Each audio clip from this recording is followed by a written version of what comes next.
Yo he estudiado en una universidad pública y Marcos de Quinto, muy buenos días, ha estudiado en una universidad pública, pero luego se ha formado, ha hecho un máster en una universidad privada, ¿no? Sí, cuando yo estuve estudiando económicas hasta tercero en el CEU, y cuarto y quinto había que cursarlo en la Complutense, entonces he estado en ambas. Pero lo que estaba diciendo Arsenio tiene toda la razón. Hay universidades públicas o privadas que pueden ser buenas, que pueden ser regulares, pero cuando llegamos a malas hay que entender que una universidad privada no se financia con el presupuesto público. Y entonces una universidad privada, si es mala, acaba desapareciendo. Entonces esa rotación dentro de universidades, pues de alguna manera pues es bastante sana, porque una universidad privada tiene que vivir de su prestigio. Si no tienes prestigio, si no tienes, como Harvard, como Cambridge, que te hayan salido premios Nobel de ella, que la gente se pueda colocar una vez saliendo de esas universidades, pues la verdad es que están condenadas a desaparecer, porque siendo mejor una pública, ¿por qué voy a pagar para estar en una mala que encima no me da salidas? Lo que sí es curioso es que desde que está Sánchez en el gobierno, en los últimos 7 años, el incremento de alumnos en las universidades privadas es del 54%. Y sin embargo, en las universidades públicas es del 0,17%. Luego, un poco las palabras que yo he escuchado de Sánchez y le doy credibilidad. Si él dice que los títulos se compran y se venden en las universidades privadas, a lo mejor lo está diciendo por los títulos de doctorado, como el que tiene. Y luego lo que no ayuda a prestigiar las universidades públicas es, por ejemplo, que en algunas de ellas a alguien sin licenciatura, como es el caso de su esposa, le den una cátedra. Estas son cosas que realmente hacen daño a la enseñanza pública. Y totalmente de acuerdo que posiblemente las públicas tienen que estar mejor financiadas. Que algunas, tú lo sabes, Marcos, pero algunas en función también de quién gobierna esa comunidad autónoma, porque hay que recordar que la gran dependencia, las universidades públicas dependen de los gobiernos autonómicos para su financiación, fundamentalmente. Pero bueno, una cuestión. Entonces, hay algunas que están bien financiadas y otras que no están bien financiadas. Si quiere privilegiar Pedro Sánchez la universidad pública, tal vez debería dar más financiación. Sí, no digo que no, digo eso, que yo creo que las dos cosas se deberían hacer a la vez. Pero poner ciertos requisitos, endurecer un poco en el buen sentido de endurecer, los requisitos para fundar universidades privadas nuevas y al mismo tiempo financiar mejor la pública, porque la pública desempeña un papel que no puede desempeñar la privada, que es esto de ser el motor del ascensor social que supone la educación. Pero sobre todo porque yo no estoy de acuerdo con lo que ha dicho Marco. Que invertir en potenciar las capacidades de su población. Ninguna. Pero mira, yo no demonizo, pero Marcos, no estoy de acuerdo con lo que ha dicho en lo siguiente. Yo no demonizo la privada en absoluto. Hablabais antes de la primera universidad privada de Andalucía, que es una buena universidad privada, la Loyola, y que pasó muchísimos trámites, muchísimas exigencias y controles para poder abrir las puertas y convivió perfectamente con las 9 universidades públicas de Andalucía. Pero ¿qué ocurre? Que desgraciadamente se ha usado un coladero de centros adscritos, de universidades online, donde no tiene los mismos estándares de calidad y de investigación. No se está exigiendo la misma investigación a esas universidades privadas, que son la garantía además de la calidad de esas universidades privadas. Entonces yo sí que creo que llevamos defendiendo y perdimos una oportunidad en la LOSU, todos, PSOE, PP y todos, de haber reforzado los controles para aquellos que se acercan a la universidad privada exclusivamente por el negocio. Y Marco, no es cierto que cuando una universidad es mala va a cerrar las puertas, no. Aquí tenemos una debilidad de nuestro sistema universitario, que hay gente que no da las notas de cortes en determinadas universidades públicas, no puede acceder a universidades privadas de nivel y están entrando y rebajando la calidad de nuestros títulos universitarios. Y son personas que quizás seguramente, en otro itinerario formativo de la formación profesional dual, de ciclo formativo, tendrían un acceso laboral en condiciones, pero en cambio se está devaluando nuestra formación universitaria. ¿Tenemos que generalizar? No. Yo creo que hay muy buenas universidades privadas en nuestro país, pero sí tenemos que ponerle controles y un acceso a ese sistema que a día de hoy no lo tenemos. Y yo, fíjate, no estoy de acuerdo con el gobierno en lo que dice de los 4.500 alumnos. Tener 4.500 alumnos en 5 años no te hace una buena universidad.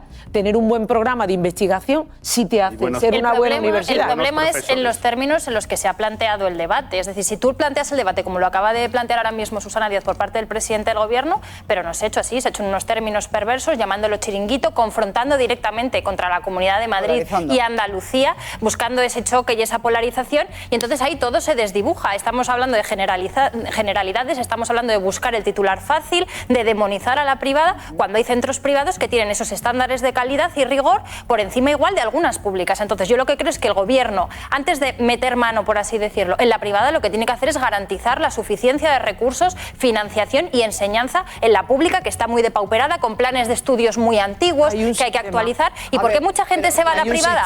Porque tiene mejores medios, porque tiene mejores medios, porque tiene, imagínate, si estudias algo de audiovisuales, mejores platos, acceso a cámaras, que es algo que en las públicas no tienes. Yo he estudiado periodismo en la pública y había una cámara para todos los alumnos de una clase. La empleabilidad es mucho más alta ahora mismo en las universidades privadas que en las públicas. Porque están enfocadas a las salidas.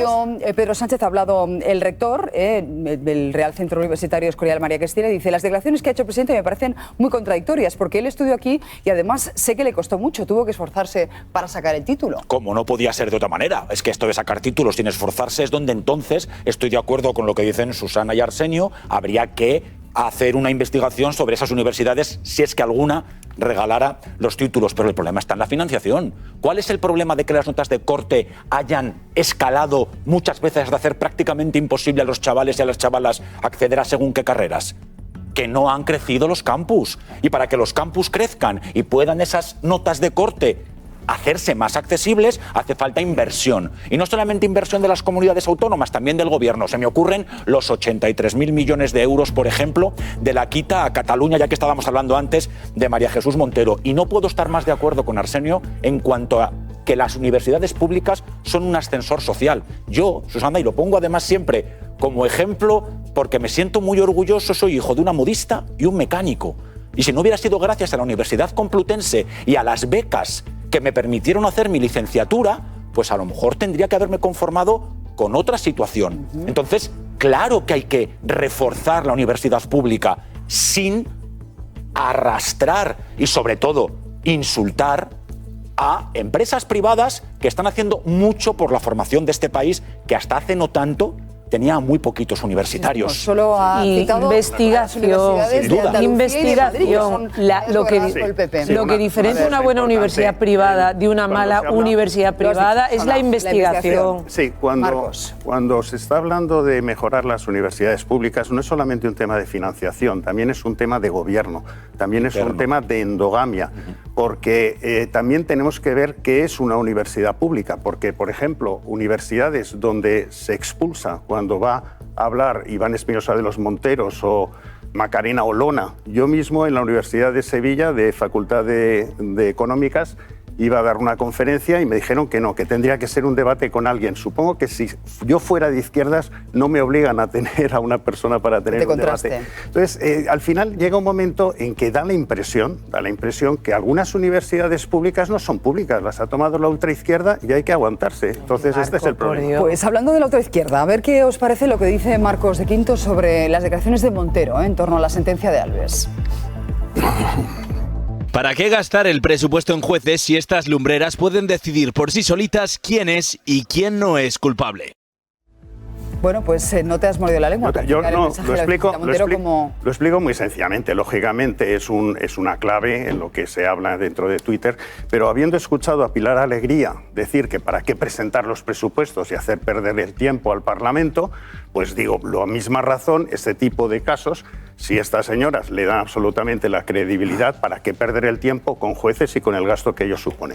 Lo que aquí, lógicamente, ha sucedido con la revisión de esta sentencia es que la credibilidad de la supuesta víctima estaba afectada porque los hechos contrastados antes de que entrara en el baño contradecía lo que ella decía con lo que se veía en las cámaras. Bueno, y en el baño también. Y en el baño, el hecho, como no había cámaras ni nada, pues pongamos que no se sabe. No, pero hay pruebas dactilares. Sí, pero si hay una... Y ahí, lo he dicho antes, entonces, Jaime, y lo repito, hay una felación que ella niega haber hecho, pero que las pruebas científicas, los restos encontrados en su boca, identifican como que entonces la situación... para mí no es que estén diciendo que Alves es inocente, simplemente que no hay pruebas suficientes para condenarle a 4 años de cárcel. Y posiblemente a lo mejor hay otra gente que se habría más pruebas, como pudiera ser, pues no sé, si Errejón, Monedero, pero bueno, ya se verá, y se verá si este tipo de actitud que muchas veces pues tiene la izquierda con otros casos, pues bueno, que lo tenga con... Y todo esto que estamos hablando yo no te llamaré lumbreras nunca. No quita, pero Susana, no quita que lo que antes decía Susana Díaz tenía razón respecto a la anécdota de esta señora mayor de Andalucía que le dijo que si era chaval la cosa era más fácil. Efectivamente, en el mundo en el que vivimos, las mujeres seguís teniendo algunas problemáticas que no tenemos los que hemos nacido hombres. Y quien niegue esto es que no ha salido a la calle y ha testado la realidad. Eso lo que nos obliga a quienes además tenemos responsabilidades legislativas es a seguir mejorando. Y por supuesto que hay que formar a los cuerpos y fuerzas de seguridad de Estado y a la judicatura en aquellas patas que no tengan la sensibilidad necesaria. Y te digo más, entre todos, y ese pacto de Estado contra violencia machista se pactó entre el PSOE y el PP, ya adelantamos en que en todo el proceso previo a la mujer para protegerla ante el posible agresor, se la blinde en todos sus derechos. Pero esto no puede ser a costa de la presunción de inocencia, que es, insisto, hay una visión también de la educación. Hay una visión de la educación, y es que a nosotras nos han educado para tener miedo e ir prevenidas. Y yo creo que en el futuro lo que hay que educar es a los hombres, nosotras que tenemos chicos, para que no metan miedo a mujeres. Creo que el giro está ahí. Susana. Que digo, Marcos, que a mí no me ha gustado. Yo no te voy a decir nunca que seas un lumbrera porque pongas un tuit de trazo grueso, porque creo que seguro que hay mucho más fondo en ti a la hora de la argumentación, y la verdad que me he quedado un poco sorprendida cuando esa ha sido la de verdad que no, ¿qué? Que hay otra gente de tu partido que me llama. Bueno, pero que yo no te lo voy a llamar porque creo que en este país deberíamos ya de empezar, creo que deberíamos de empezar, porque la gente lo demanda, a hablarnos de otra manera, a respetarnos de otra forma y, oye, a discrepar desde la profundidad de los argumentos, ¿no? Mañana visita nuestro plató el presidente del Partido Popular, Alberto Núñez Feijóo. Este mes de abril cumple 3 años al frente del PP y es un buen momento para esta entrevista. Muchos asuntos en el tintero. Entre pactos, desencuentros, acercamientos y distanciamientos varios. Presidente Alberto Núñez Feijóo. Feijóo acaba de cumplir 3 años en la sede de Génova 13. Gracias por elegirme presidente del Partido Popular. Gracias a la dirección saliente, a la dirección de mi amigo, el presidente Casado. En aquel abril de 2022, una de las primeras decisiones que debía tomar era definir el tipo de relación que quería tener con Abascal. Una situación como esta exige una posición fuerte y les tendemos la mano para ello. Llegaron las elecciones de 2023. El Partido Popular ha vuelto a ganar las elecciones generales. Y con ellas la formación de 5 gobiernos de coalición entre PP y Vox. Agradecer la actitud constructiva de la tercera fuerza política. Han sido 3 años en los que les hemos visto pasar de la dura crítica. Es evidente que las diferencias entre Vox y el Partido Popular son notorias. A normalizar el último acuerdo entre el gobierno de Mazón y Vox. Esto es bueno para los valencianos y para su estabilidad. Pero ¿pasa el futuro del actual PP por un pacto con Vox para llegar a la Moncloa? No voy a parar hasta que los españoles tengan un gobierno del que fiarse. El líder del Partido Popular llega a nuestro plato justo cuando acaba de terminar el ultimátum del gobierno para el reparto de menores. Es un acuerdo con tintes racistas y xenófobos. Las comunidades del PP cumplirán la ley, pero acabarán recurriendo al reparto. Perfectamente compatible que los gobiernos recurran una ley que consideran injusta y discriminatoria para su comunidad con el hecho de cumplir la ley. Durante estos años a Feijóo le han llamado, o mejor dicho, rebautizado de muchas maneras. Quien con ultra se acuesta,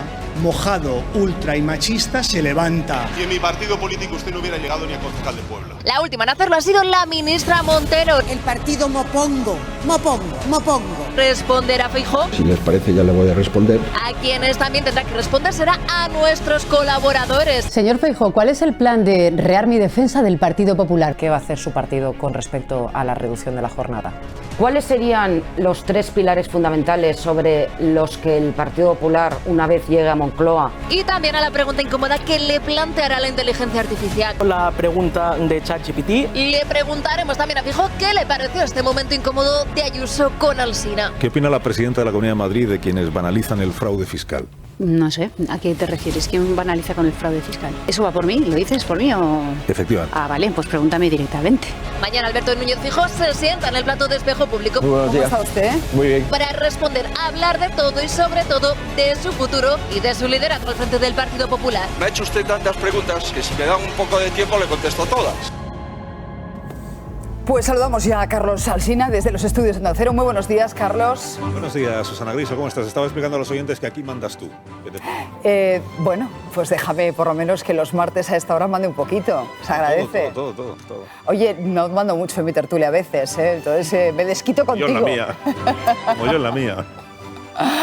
Oye, estábamos ahora hablando de la entrevista que le vamos a hacer a Alberto Núñez Feijóo y hemos recuperado un fragmento de la entrevista que tú le hacías la semana pasada a Isabel Díaz Ayuso. Si te parece, vamos a recordarla y luego la comentamos contigo. ¿Qué opina la presidenta de la Comunidad de Madrid de quienes banalizan el fraude fiscal? No sé, ¿a qué te refieres? ¿Quién banaliza con el fraude fiscal? Quien trata de hacer pasar un presunto delito por fraude fiscal por una simple multa que se paga porque se ha demorado uno en el pago de una deuda tributaria. ¿Eso va por mí? ¿Lo dices por mí o...? Efectivamente. Ah, vale, pues pregúntame directamente. ¿Qué opina la presidenta de la Comunidad de Madrid de quien, como ella, banaliza el fraude fiscal? Yo no banalizo ningún fraude fiscal. Yo pienso que todo el mundo tiene que pagar religiosamente sus impuestos y si uno paga un impuesto fuera de plazo, tiene que pagar una multa. Pero se está refiriendo al caso de González Amador. ¿Usted se estaba refiriendo a mí? ¿Y usted se está refiriendo al caso de González Amador? Pues si usted se está refiriendo a mí, yo sí. Yo te diré que sí. Además, a petición propia, esta persona, que es mi pareja, va a declarar. ¿Qué más podemos hacer? ¿Tú has tenido aquí a Pedro Sánchez hablando de Begoña alguna vez? Trátelo. Te apuesto lo que quieras a que no viene. A contarte absolutamente nada porque no responde de absoluto ningún tema. ¿Te sorprendió la respuesta de la presidenta a tu pregunta? Ese de, ¿te refieres a mí? ¿Me lo dices a mí? No, porque evidentemente la pregunta iba referida a ella. Digo, que es una manera como cualquier otra de que estábamos cambiando de asunto en la conversación. Entrábamos en el asunto más incómodo, entiendo, para ella, que es el del novio, y una manera de entrar en otro asunto pues es esta de plantear qué piensa usted de quién es. Pero yo estoy aprendiendo mucho estos últimos días leyendo cosas que se escriben sobre la entrevista, análisis que se hacen sobre las tácticas de los entrevistadores y de cómo planteamos las cuestiones y cómo planificamos. Y yo agradezco mucho que se escriban todas esas cosas porque generan alimentan el mito de las entrevistas a los dirigentes políticos que te voy a contar a ti, Susana Griso, pero tienen una parte que efectivamente es una cierta planificación de los asuntos que quieres abordar en la conversación, pero luego vete tú a saber por dónde sale la entrevista. ¿Estás diciendo, Carlos, que esta parte la improvisaste? No es que se improvise, es que depende mucho. Yo el orden de los temas, por ejemplo, no los tengo decididos hasta que no tengo a la persona aquí sentada a mi lado. A mí me pasa igual. Ocurrió con Isabel Díaz Ayuso. El orden, ¿por dónde empiezas o cómo empiezas? Yo eso lo suelo decidir muy a última hora. Te diría que casi 2 minutos antes de saludar al entrevistado por dónde empiezas, o si empiezas de una manera más distendida o vas directamente. Fíjate que la conversación con Díaz Ayuso empezó hablando creo recordar de a qué hora se había levantado ella y a qué hora me levantaba yo y ese tipo de cosas. Bueno. Tema recurrente, ¿no? Para los que madrugamos. Pero bueno, más allá de esto de cuáles son las estrategias, las tácticas de los entrevistadores, que yo leo cosas que me hacen aprender mucho de mí mismo y de cómo planteo supuestamente. Vamos, que no aciertan mucho, ¿no?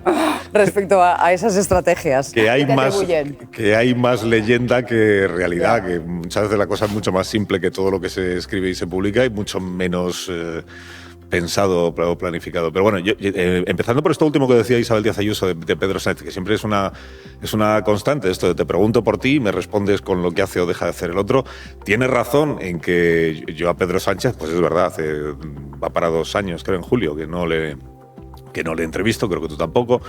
De hecho, yo creo que en esta legislatura... Que le entrevistamos en la misma campaña electoral, que fue la previa a las generales, y no ha vuelto. Y eso que nos prometió a los dos que a partir de ese momento iba a ir mucho más a lo que él considera medios críticos, hostiles, ¿no? Pero las promesas se hacen para incumplirlas. Efectivamente. ¿Qué vamos a contar de los políticos que no sepamos?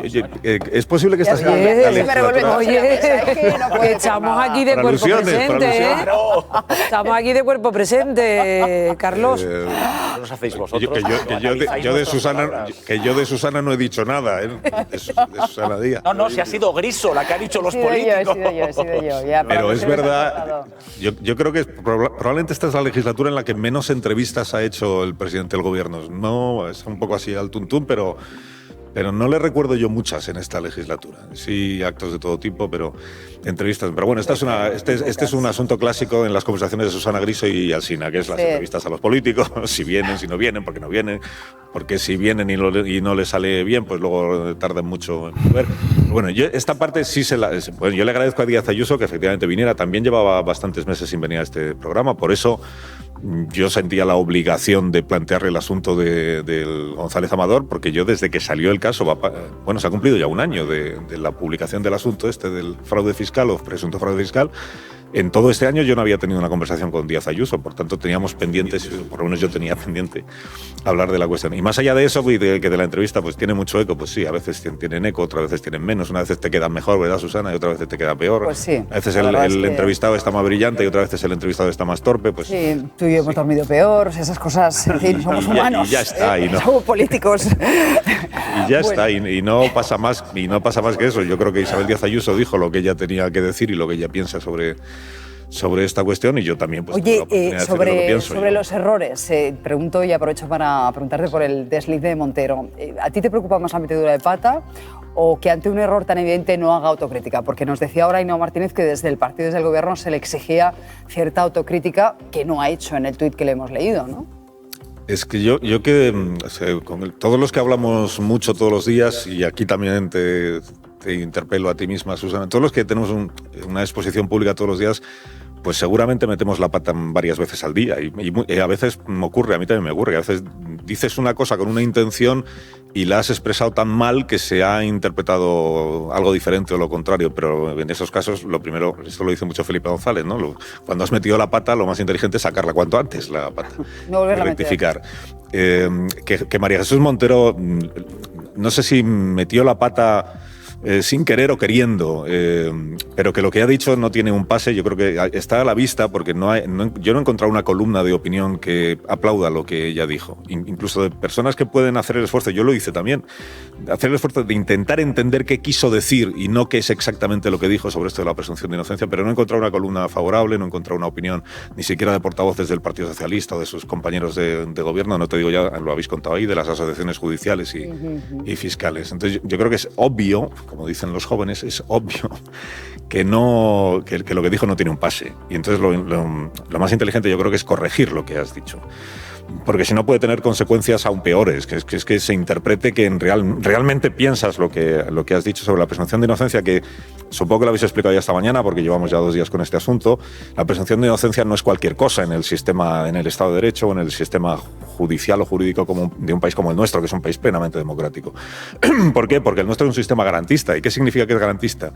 Pues precisamente eso, que si se le da tanta importancia a la presunción de inocencia es porque, por llevarlo a un planteamiento, digamos, ya lo más simple posible, es porque llegada la decisión que tenga que tomar un tribunal entre la posibilidad de estar condenando injustamente a un inocente o la posibilidad de exonerar a un culpable, se elige lo segundo, porque siempre va en beneficio de la persona inocente. De lo que huye nuestro sistema es de las condenas injustas. O sea, lo peor para un juez, entiendo que es haber metido en prisión a alguien que no tenía culpa alguna. Y no estoy hablando del caso concreto de Dani Alves, hablo de la filosofía de nuestro sistema.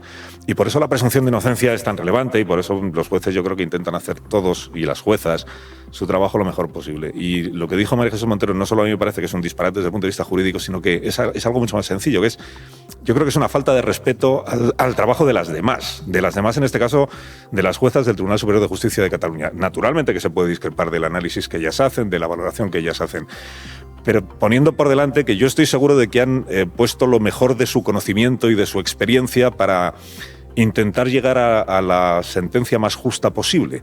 En un asunto que lo habréis comentado también esta mañana, como ocurre con casi todos los delitos o las agresiones sexuales que se producen en un ámbito de intimidad y por tanto sin testigos, es donde más complicado es.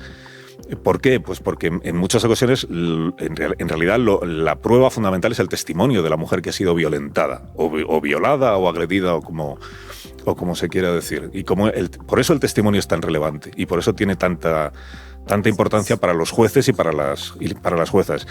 Que en este caso, este tribunal ha entendido, y yo estoy seguro de que a las juezas les habrá costado muchísimo también llegar a esa conclusión, ha entendido que el testimonio no es prueba suficientemente inobjetable o indudable como para llegar a una condena. Pues naturalmente, digo, se puede discutir, pero creo que no está de más poner por delante el reconocimiento al trabajo que seguramente ha hecho también ese tribunal, no despacharlo como si las juezas que integran ese tribunal no supieran todo esto que estamos comentando los demás todos los días, que es la importancia del consentimiento, la importancia de no transmitir un mensaje equivocado a la sociedad para que las denuncias se sigan produciendo y para que las condenas de los culpables se sigan produciendo también, ¿no? Y yo ahí percibo, es verdad que era un acto mitinero y lo que tú quieras, pero percibo una falta de respeto al trabajo de esas juezas, en las palabras de María Jesús Montero, insisto, más allá de todo el debate jurídico que queramos abrir los demás, que a mí me parece que tampoco eso es de... Que no es propio de una vicepresidenta del Gobierno. Estamos de acuerdo, Carlos. Claro. Te deseo una feliz semana a ti y a tus oyentes, como siempre. Como estamos de acuerdo, ya me despido. No, aquí solo estamos es que no hay debate. Es que no lo hay. Te diré que tampoco ha habido mucho en la mesa, porque estamos todos bastante de acuerdo en esta cuestión sobre María Jesús Montero, sobre las universidades privadas. Bueno, y si quieres podemos seguir hablando. Pero esta mañana coinciden bastante, Arsenio, con el resto, que es llamativo, ¿eh? Ay, por eso que mi despedida. Porque normalmente me revuelves más que gallinero. Coinciden todos conmigo. Efectivamente, te estamos dando casi todos la razón. Yo no he escuchado a Arsenio, pero estoy de acuerdo también con él esta mañana. Gracias, Carlos. No esperaba menos de ti. Gracias, Carlos. Un abrazo a todos. Que tengáis buen día. Igualmente. Un abrazo. Bueno, le voy a pedir a Marcos de Quinto que nos dé una pregunta para Núñez Feijóo. ¿Para Núñez Feijóo? Vamos a dejar grabada para mañana. Bueno, pues yo tengo una pregunta que es en caso de que se celebraran elecciones pronto y en caso de que volviera a repetir victoria y que pudiera pactar con Vox la gobernación, si haría ese pacto o se inclinaría por pactar con el Partido Socialista, tanto metiéndolo en el gobierno o teniéndolo fuera del gobierno y que le diera su apoyo a cambio de no levantar alfombras ni abrir cajones? Esa es mi pregunta. Madre mía. Bueno, habría que preguntar si es el Partido Socialista de Pedro Sánchez o otro partido socialista, ¿no? Este matiz habría que hacerlo en esa pregunta. Creo que es determinante. Yo creo que el Partido Socialista de Pedro Sánchez, aunque se fuera Pedro Sánchez, iba a seguir estando porque se ha encargado de que el Partido Socialista actual sea de Pedro Sánchez. Lo pilotaría en la sombra. Bueno, pues ojo al juez Peinado, al que interrogó a Sánchez sobre su mujer en su despacho de la Moncloa. Quiere volver al Palacio Presidencial, pero que no le hagan esperar. Carina Verdú.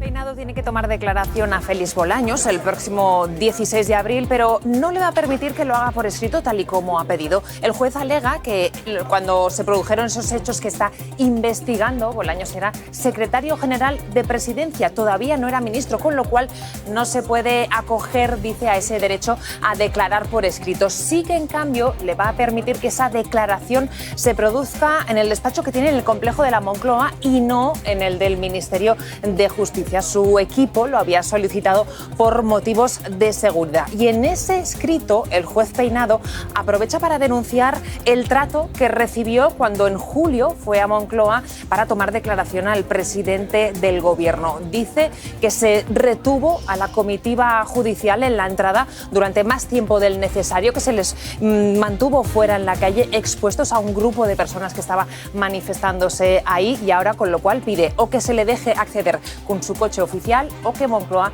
le facilite un coche. Karina, en otro enredo judicial, el de la contratación del hermano de Sánchez en Badajoz, hoy sabemos que David Sánchez dio pasos previos importantes, trascendentes. Sí, porque la plataforma de pisos turísticos Airbnb ha facilitado documentación a la Guardia Civil donde se demostraría que el hermano de Pedro Sánchez se habría interesado por un piso de alquiler en Badajoz justo antes de que se decidiera darle esa plaza en la Diputación. Al parecer fue el propietario del piso el que se puso en contacto con la Guardia Civil diciendo que, habiendo visto las noticias, les sonaba que esa persona es la misma que se había puesto en contacto con él para informarse de su piso, que le escribió desde San Petersburgo y que le dijo que estaba buscando un alquiler de largo periodo en Badajoz. El Tribunal Supremo, con lo cual, dice que es importante esa fecha porque el correo David Sánchez lo escribió justo un día antes de que se celebrara esa entrevista personal para saber si finalmente optaba a la plaza o no, con lo cual la juez considera que ya sabía previamente que esa plaza era para él. Llamativo, ¿eh? Eso de buscar piso antes de que a uno le den el trabajo. Bueno, el Supremo descarta que las filtraciones sobre el novio de Ayuso salieran de Moncloa a través de la número 2 de Óscar López. Pero Karina, no se acaba de fiar de su testimonio. No, el Supremo rechaza que Pilar Sánchez de Acera fuera quien filtrara esos documentos, pero dice que aún así su relato no es muy creíble, porque Sánchez de Acera dijo ante el juez que ella lo que había recibido era un pantallazo a través de WhatsApp y que ese fue el que le mandó a Juan Lobato, pero que no recuerda quién le mandó ese pantallazo. Pero el juez considera que, a pesar de no haber dicho nada, que los actos de Pilar Sánchez de Acera no son suficientes como para haber cometido un delito de revelación de secretos. Estoy muy satisfecho y muy contento de que personas honestas, personas trabajadoras, personas honradas, como es Pilar Sánchez de Acera, haya tenido hoy esta noticia, porque esa es la verdad. Pues el magistrado señala además que Sánchez Acera ocultó el origen de ese correo para encubrir a quien se lo envió, un dato que lleva a suponer al juez que fue enviado desde la Fiscalía General del Estado y por tanto sería para ese juez, el juez Hurtado, un indicio más. Claro, lo que dice el Supremo es que ella no lo filtró porque ya estaba filtrado. Es decir, que ella fue un poco la correveidile. Pero lo que más me sorprende a mí es que ahora Óscar López se alegre y considere al juez Hurtado un ejemplo en la administración de justicia cuando el mismo Óscar López le llamaba casi facha con toga, como dicen las chicas de Podemos, cuando pidió el registro del despacho del fiscal general del Estado. Es decir, una vez más, el gobierno de Sánchez, sus ministros, juzgando y criticando duramente a los jueces según le convenga. Y como ahora le viene bien porque su número 2, que no es creíble y que saben que mintió de forma descarada o que tuvo una laguna en los recuerdos enorme, pues ahora Óscar López se alegra. Pues nos vamos a Valencia. Y la presunción de inocencia aquí no vale, ¿no? Solo por preguntar. Aquí el juez Hurtado lo que tiene con el fiscal general es presunción de culpabilidad. Pero que criticó al juez Hurtado con el fiscal general. Criticó Óscar López criticó a Hurtado, no Jaime de los Santos. Ya se ha acaparado mucho hoy, dejarnos a los demás. Sí, el tema es que digáis cosas. Hurtado desde el primer día lo que tiene con el fiscal general es presunción de culpabilidad. Todo encaminado a ver dónde le pilló y se desespera porque el pobre no encuentra nada. Por eso digo, la presunción de inocencia aquí. Yo no borro mi móvil, por si lo queréis. Se encuentra en el pleno del Consell. Rosa, la policía ha detenido a un hombre por amenazar a Amazon en las redes sociales. Cuéntanos. Así es, Susana, la Policía Nacional ha detenido a un hombre de 30 años por amenazar de muerte en redes sociales en varias ocasiones al presidente valenciano a raíz de su gestión de la DANA. Cuando se ha conocido esta detención desde el Partido Popular Valenciano han acusado a los socialistas y a Compromís de cruzar todas las líneas en su campaña contra Carlos Mazón. El presidente valenciano a primera hora de la mañana ha llegado aquí al Palau de la Generalitat. Lo hemos visto en espejo público, le hemos preguntado por todas estas cuestiones, pero no ha querido hacer declaraciones. Ahora mismo está aquí, continúa reunido el Pleno del Consejo. Y vamos con Marine Le Pen porque la condena ha provocado un terremoto político en Francia con réplicas que están teniendo en el resto de Europa. La líder de la ultraderecha no podrá presentarse a las elecciones, era la favorita en las encuestas, ha sido condenada a 4 años de cárcel y 5 por inhabilitación por malversar fondos europeos para pagar gastos de su partido. Ella habla de operación política, de complot. Escuchen. Je vais vous rendre inéligible tout de suite. Et je le fais précisément pour vous empêcher de pouvoir être élu présidente de la République. Mais si ça n'est pas une décision politique, je ne sais pas ce que c'est. Où des millions de Français vont être privés par un juge de première instance, sans recours possible, de la candidate qui est aujourd'hui donnée comme étant la favorite de l'élection présidentielle. Mais ça devrait scandaliser objectivement tous ceux qui sont attachés à la démocratie et à l'état de droit. On va faire appel parce que je suis innocente, monsieur Boulot. Vous êtes tous innocents, et que je vois, mais évidemment que nous sommes tous innocents. Ya lo ven, Le Pen se presenta como víctima del sistema, aunque la condena no tiene nada que ver con su ideología. Es el mismo discurso que le hemos escuchado a Trump y a Putin, que por cierto, Lorena, se muestran a favor de Le Pen. Sí, los dos están a favor de Le Pen y en contra de lo que le ha ocurrido. Trump, de hecho, se pone directamente en la piel de Marine Le Pen y se compara con su propia situación en los tribunales. Escuchen lo que ha dicho el presidente de Estados Unidos. That's a very big deal. I know all about it, and a lot of people thought she wasn't going to be convicted of anything, and I don't know if it means conviction, but she was banned for running for 5 years, and she's the leading candidate. That sounds like this country. That sounds very much like this country. Suena muy a este país, dice, en referencia a Estados Unidos. Él también se ha sentido coartado en su intención de volver a la Casa Blanca. Bueno, a través de la red social X, la que es propietaria, lo más propietario de esta red, bueno, pues ha hablado directamente de lo que él define como un abuso del sistema legal por parte de la extrema izquierda radical que no gana por la vía democrática. También desde Rusia, el portavoz de Putin decía esto.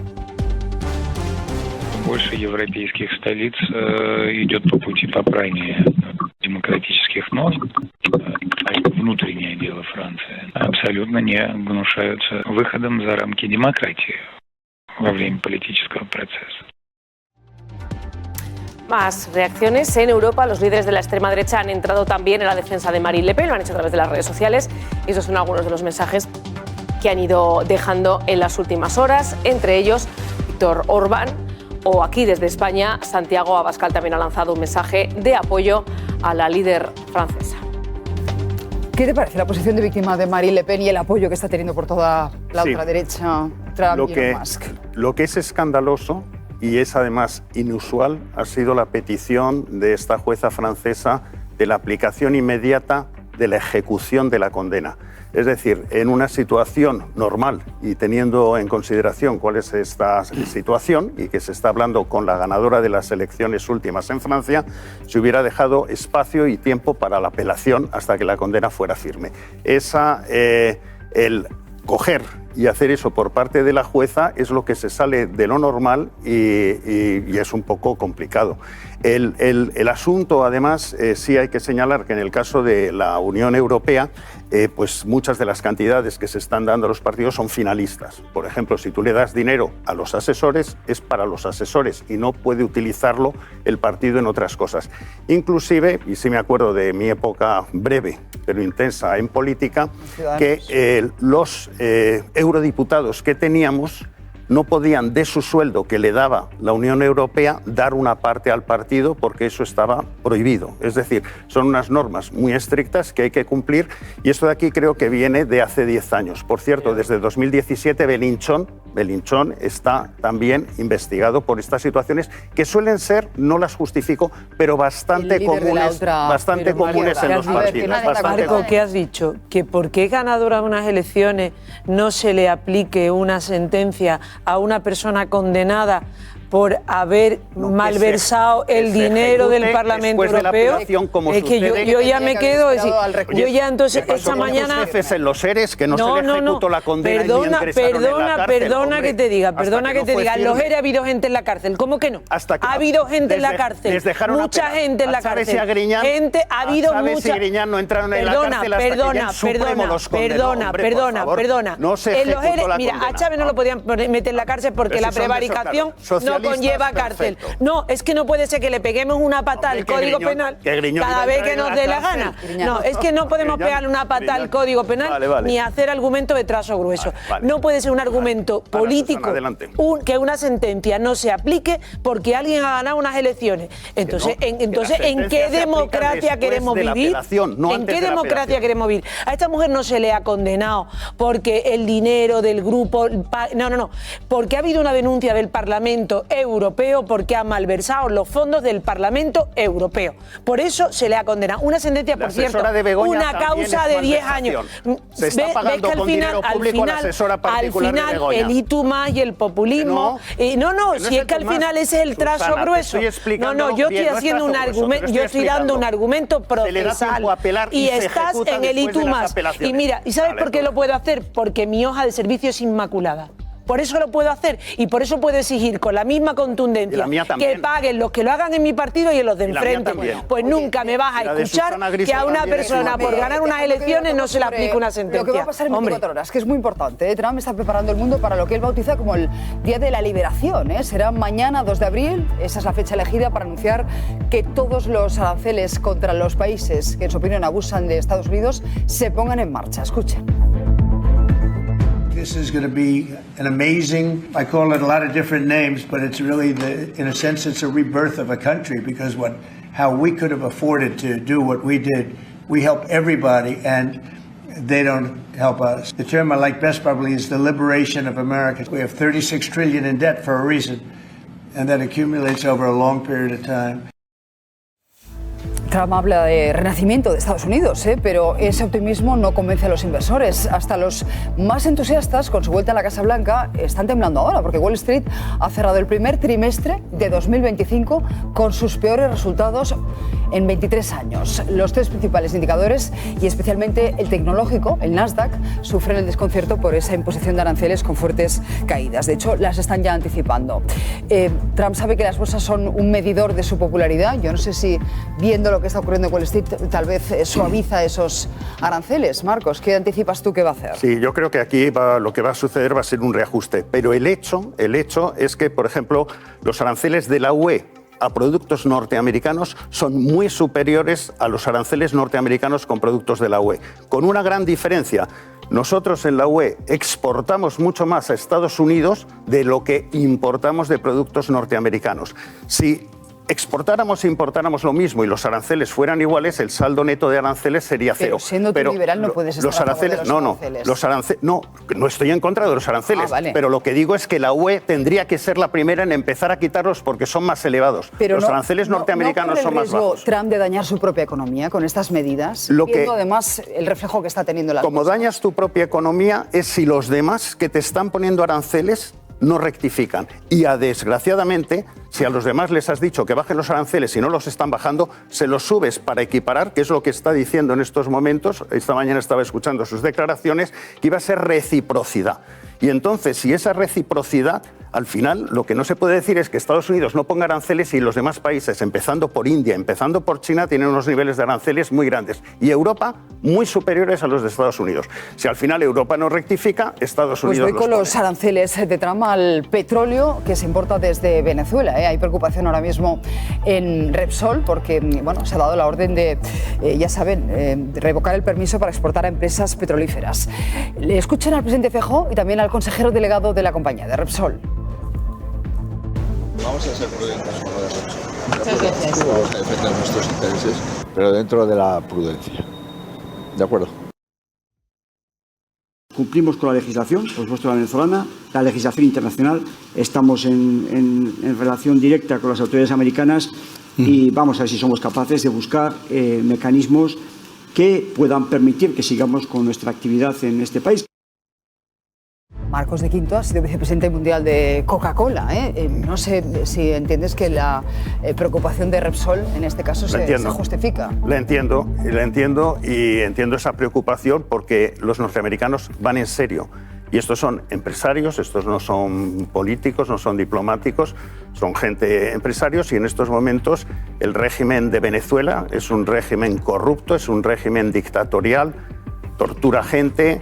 Hay uno de los mayores éxodos que se han producido en el siglo XXI en Venezuela y Venezuela en estos momentos pues, va a ser castigada por Estados Unidos, por Marco Rubio y por su número 2 en Latinoamérica, Mauricio.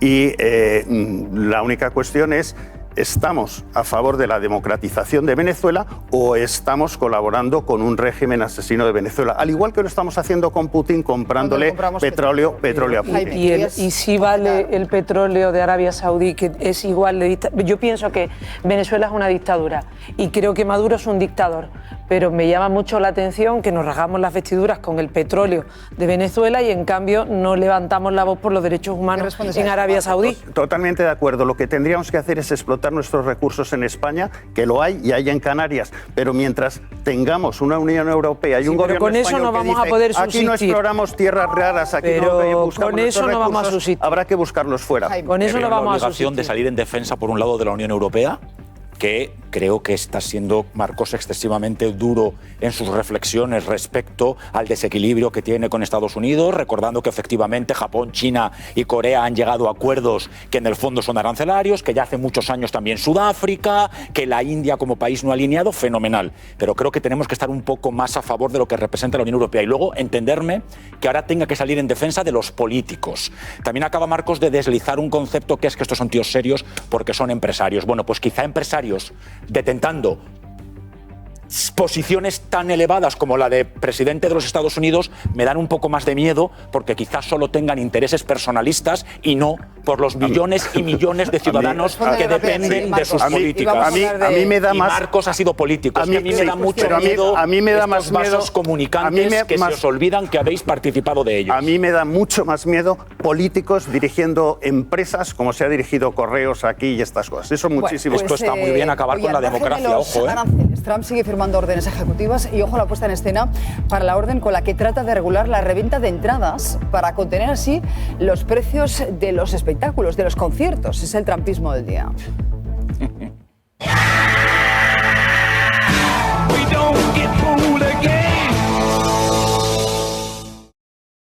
A friend of mine, Kid Rock, has been after something that is for the good of a lot of people and having to do with ticket sales and scalping and all of the gouging. And I didn't know too much about it, but I checked it out. We came up with a very serious EO.